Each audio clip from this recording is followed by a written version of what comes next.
Hitting revenue targets is hard and requires constant hustle. Last quarter's success is already forgotten. Learn the mindset and tactics of today's most successful revenue producers in B2B marketing and sales. We call this the revenue hustle. I'm your host, Tom Hessen, navigating you on this journey. Today's show is sponsored by 9 Lenses, an interactive assessment platform that enables you to add instant value to your buyers and allows your sales team to tailor business conversations focused on the pain points each and every time.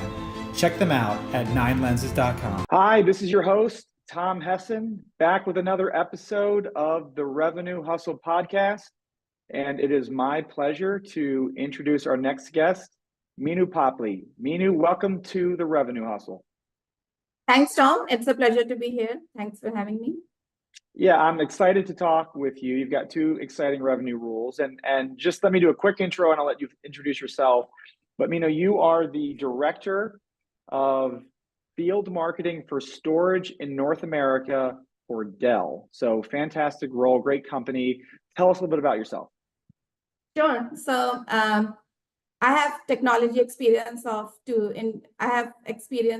decades in technology industry, and I currently lead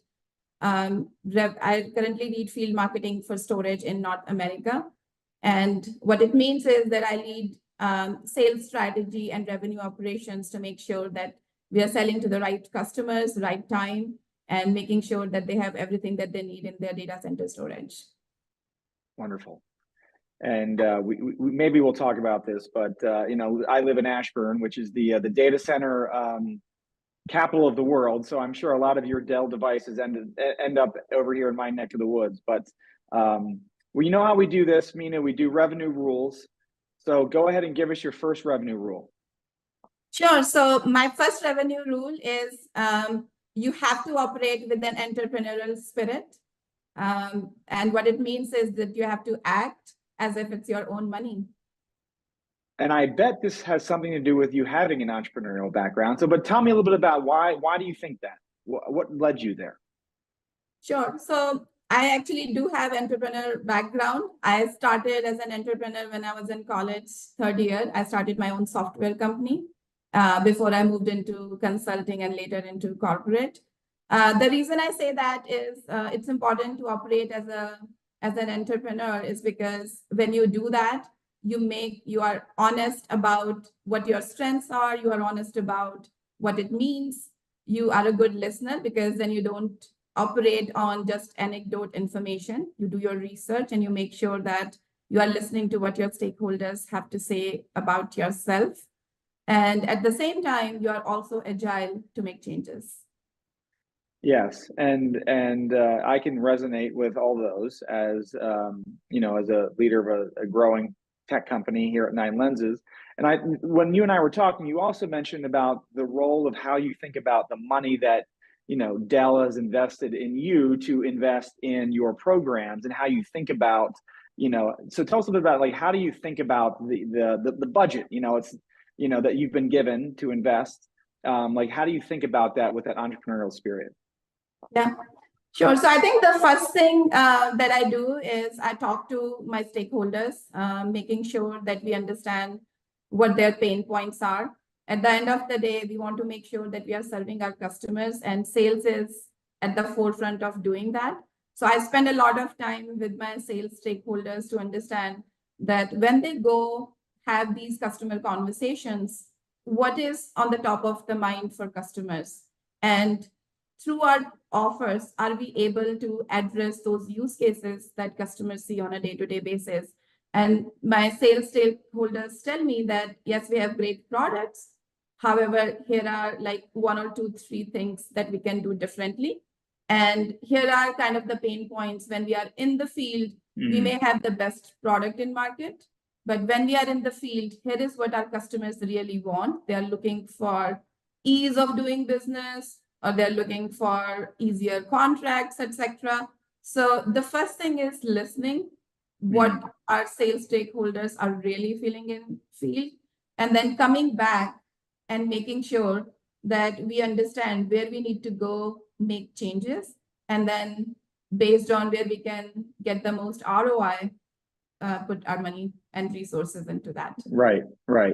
And I love that because again, I kind of touch on the agility of kind of an entrepreneur and startup because there's in that case you always have to be changing, right? Because you're always trying to grow the business and like where I was trying to get with the money was that you were saying like it's like spending your own money, right? Yeah. It's like when you have that entrepreneurial kind of small business mindset, it is like every dollar is critical, right? And every customer conversation is something to learn from. Like these are, you've learned this firsthand, right? Because you hear from the customer, and then you may tweak your sales deck for the next conversation. Right? Like it's that quick as an entrepreneur, and I love how you kind of carry that spirit forward.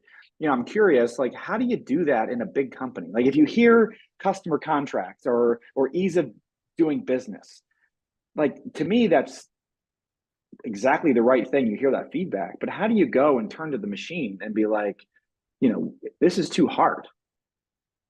I'll give you an example. So one of the things that we often hear from our customers is that sometimes we go to market saying, come buy XYZ product because we have the best product in market. What customer is looking for is that I have a pain point. Help me address that. So I think the first thing that we try and do is how do we enable our sellers to have that consultative approach in terms of understanding the customer pain points, understanding how we can meet them where they are in their journey, not as going and selling a product, but in terms of how do we understand their use case? How do we understand what our customers are looking for? And then enable our sellers to have a more consultative conversation with them before we start talking about what are the products that are going to help them address that pain point. So that's one example of like how we kind of, everybody has like finite number of resources and time, right? So we got to make sure that we are spending it at the right place. So Right. in this particular example, we come back and make sure that we need to not only train and enable our sellers in terms of like the technical selling, but we need to coach them into how they can go and have a more consultative conversation. How do we go and tell them how to have that financial conversation? Because things have changed now. It's even in tech industry, it's no longer about what technology can serve me. It's about tell me what is going to be my cost of ownership for the next 5 years. Because technology changes so often, customers are worried. They are like, I'm going to invest these dollars today, but the technology disruption is happening not by years, it's happening by week, it's happening by days. What is it going to look like for the next 3 to 5 years for me? So we also have to make sure that in this example, like how do we train our sellers in being able to do the financial selling in addition to the technical selling that we talked about. And your role is kind of that bridge between the front line, field marketing, right? You're on the front lines listening to the feedback, but then you have the opportunity to go and drive change, right? Of what Correct. so where do you go and how easy is that to change the training or change the pitch materials or the collateral to kind of talk about the things that you've learned? Like, how do you do that? That's, like you're great, your ears are tuned, but now you've got the machine to wrestle with. So I'm kind of curious, just like, how does that play out in that example? Sure. So there are a bunch of things that we can do and who we go to. I think the first thing is when we hear any feedback that we need to do better, we come back and do our SWOT analysis to see where our strengths are, where our opportunities are. Because while we want to go do the right thing, it takes time to transform your business. So we go to, we understand what our products are today and how we can best address that need with the current offerings that we have. So what are the different programs that we put in place? What are the different trainings that we put in place? Right. What are those different enablement programs or incentives do we put in place to go serve that need of the time? But at the same time, how do we go be the advocate in our product meetings with our product group. How do we go and be the advocate with our pricing team, understanding what is the right price to go offer our customers? What are the programs that we need to design in future? What is the like the promotions that we need to run in order to serve that particular need? So those are the 4 different areas we usually come back and go work with to make sure that we have a good solution, short-term solution to go address that problem. But at the same time, think about what is that long-term changes that we need to drive, or transformational things that we need to do to get better in our revenue operations. Yeah, and I'm curious because as a founder, and the speed is oftentimes one of the biggest benefits to working with a small company, right? And you start to learn the pace of a startup. It just has to move faster, right? Yeah. So I'm curious, in your role, because you came from that like high speed environment, and maybe there's parts of your job that are high speed, but obviously it takes longer to just drive change inside of a larger organization. So has that ever been like a challenge for you that you had to get used to, like coming from that entrepreneurial background where things moved very quickly just because you had to stay alive, so to speak, to now working in a very large organization? So pace, I would say, like in my current organization, that's one thing that I love about my current organization. We operate at a very fast pace, and especially in the part of the function that I am in, our job is to be like operating at the fastest pace possible, because we help our sales, and we can't sit on an opportunity for a long time. Right. Happens, right? So having said that, are we operating and are we as nimble as a startup? Probably not. Yeah. It's not possible, because oftentimes, like anything that we need to think about, we need to make sure that we are doing it the right way. Second, we are doing it more process based as opposed to people based. And then the third thing is we want to make sure anything that we do, we are able to scale that. We are not a small company will go create a solution. Yeah, right. Yeah, we need to make sure whatever we do, we can go serve our thousands and thousands of customers. Right, and you have a complex supply chain, all sorts of other things too. You're right, and the scale does matter, right? That there's a lot of ripples to driving change. And I was just kind of curious, just from your own work style of being both in an entrepreneurial mindset, but also working in a large big scale organization. So I thought you explained that really well, because there's parts of your role that you're moving very, very quick, right? Yeah. Learning from the field, understanding what the needs are, the customer feedbacks, and then working through the machine to drive the change that's needed for the scale. So yeah, I can see why you're in that role, because it's a perfect blend of your entrepreneurial thinking and ways of working, plus the big tech background as well. So it's kind of cool to see how you land there.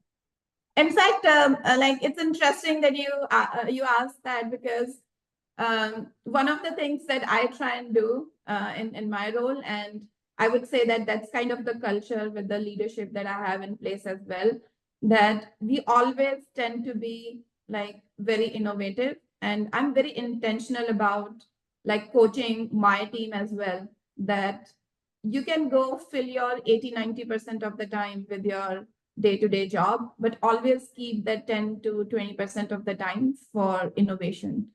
Nobody is perfect. No process is perfect. No company is perfect. There is always room for improvement. And if we are intentional about innovating and getting better from today, how we are operating today, we can always find those pockets of opportunities, how we can do better. One of the things that I realized when I came into this job a couple of years ago was that we were, as a team, operating really well in terms of our run the business operations. We were not as effective in transform the business operations. So the changes that I made when I came into this organization, and I learned from some of my leaders who shaped how I am today as a leader. And I learned that from them, that you have to be mindful when you are spending your resources and time, that you have your run the business priorities, and then you have your transform the business priorities, and then you are constantly guiding your team. Now, if I'm in week 13 of my quarter, I'm not going to worry too much about my transform the business because I have a number to deliver, right? But at the same time, early on in the quarter, we have to make sure that we are spending good enough time in our transform the business, whether it's about going and advocating with our product teams about the certification that we may need in our federal space, or if it's more about we are getting competitive pressure in XYZ product from XYZ competitor, what is that we can do differently? How do we train our sellers in selling the value? Because the price conversation that's happening today, it's not about an apples to apples compare. If we actually do a more value-based conversation with the customer, we have a superior product than XYZ product from another company. Right. We have, how do we kind of think about the things of the future at the same time delivering on the current number, because we have a P&L to deliver, is something that we tend to do to bridge the gap between operating at a pace at which startup would operate versus operating at a pace at which like corporate operates. Now, it sounds like you have leadership that are very much aligned with your thinking with this entrepreneurial. But I'm curious, in other, in past roles in Dell or other places in prior places of work, have you ever run into, where that may not have been valued? They were like, Meenu, slow down. I'm tired of all your ideas. Like, I don't know, like what that could look like. That's kind of my guess, where it's just like, oh my gosh, it's like a fire hose of ideas. I can't handle them all, right? Have you had anything like that? So I had two instances where I got into that situation where my leadership was not aligned with me. In one situation, the approach that I took was like, how do I go and have a more data-driven approach?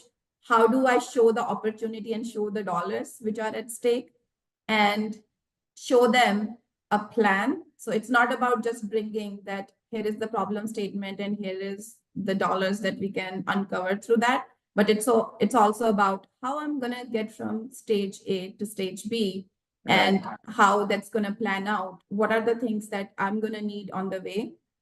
So in my first scenario, I went and had that conversation with my leader, and it took me a few meetings, a few follow-ups to be able to get the mind share. But eventually I was able to get that mind share because my leader saw that I saw an opportunity and I was asking to expand my role into something bigger.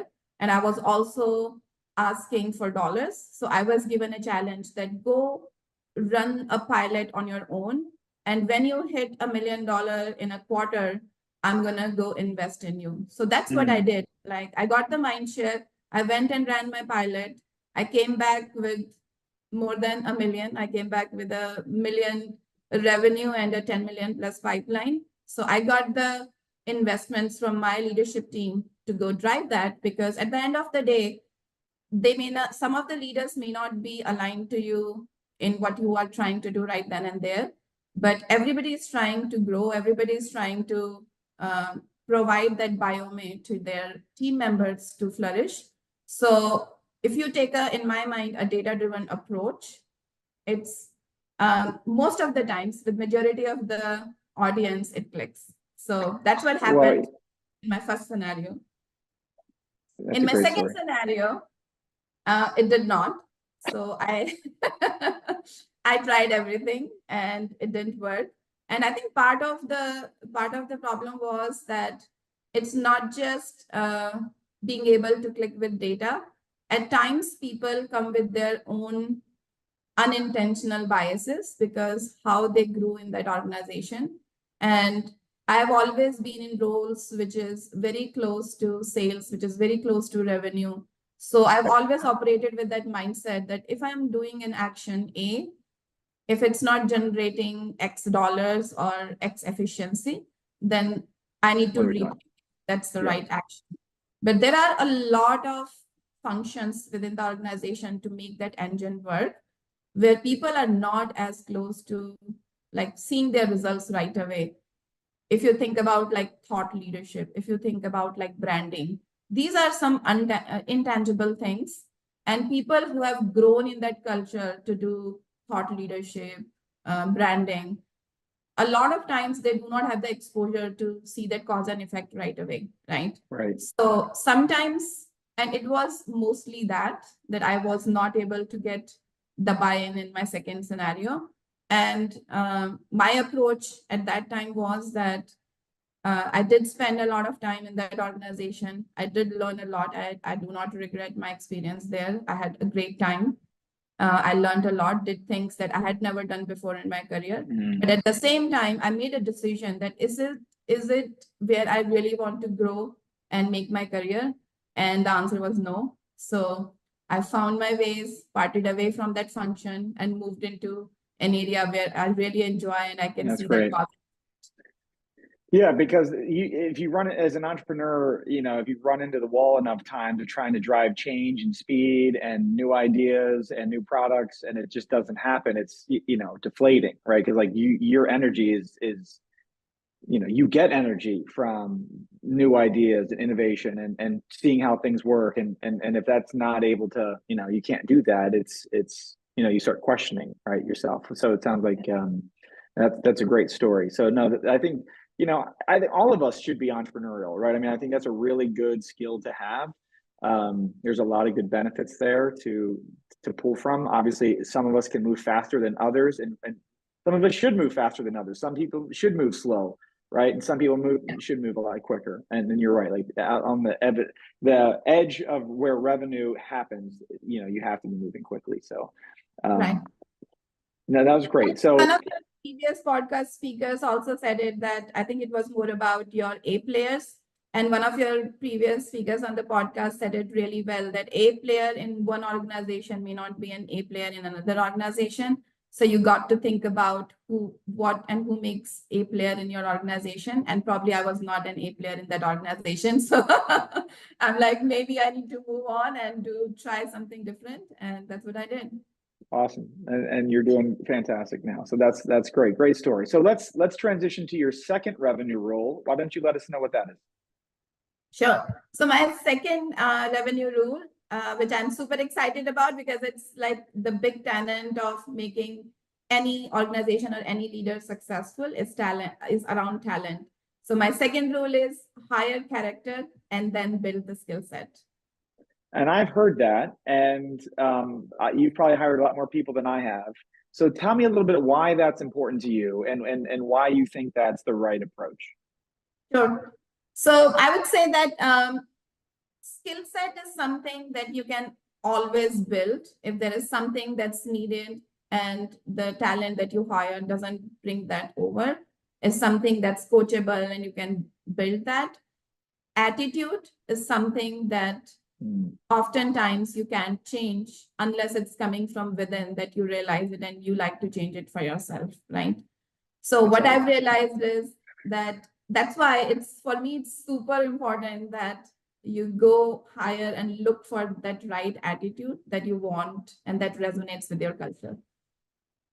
Yes, because that's the hardest thing to change, right? Like that's to your point, like you can't change that. So if let's just say if they're a jerk coming in, you're not going to all of a sudden expect them to be a nice, a nice person, right? And again, I'm just using that as an example. But if they don't come in with certain cloud skills or storage skills, those are things that they can go and learn, right? And you can shape them into their role, but you can't change the foundation on which they're built in. Right. Is that? Yeah, that's absolutely it. And in fact, if I look at some of my like the past hiring, I feel that when you are hiring somebody based on just few interviews, it's always a gamble. I've so far in my network not find anybody who would not say that I made bad hiring decisions. And when we reflect back into what makes a good hiring decision versus what makes a bad hiring decision, that was to me clear differentiator that whenever we bet on the right attitude and like the attitude that that person was bringing on the table versus the skill that that person was bringing on the table, in most situations we were successful in our hiring when we betted more on the attitude than on the skill. So how do you look for that? Because like you're right, if you interview someone 2, 3, 4 times, right, like you're always seeing their best self, right? Yeah. You don't really know that person. You know, you try to, you're right, try to minimize as many risks as possible, right? Like, you know, reference checks and you know, have them talk to a number of different people on the team, different levels. You know, some people take them out to lunch or dinner and see how they treat the wait staff. Like there's a number of different things that try to get at that. So I'm kind of curious, how do you try to, how do you try to figure that out in the hiring process?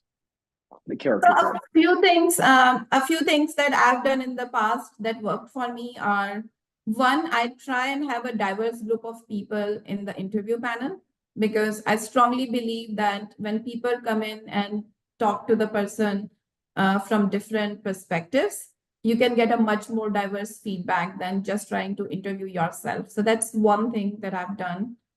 The second thing I've done is I always maintain a pipeline of people, and I invest time in them beforehand, before I have an opportunity, so that it's not just based on those 30 minutes conversation. It's on a long-term relationship that I have with them, especially at the senior positions. And the third thing that I try and do in my interview is oftentimes we ask questions in interviews at level 1, level 2.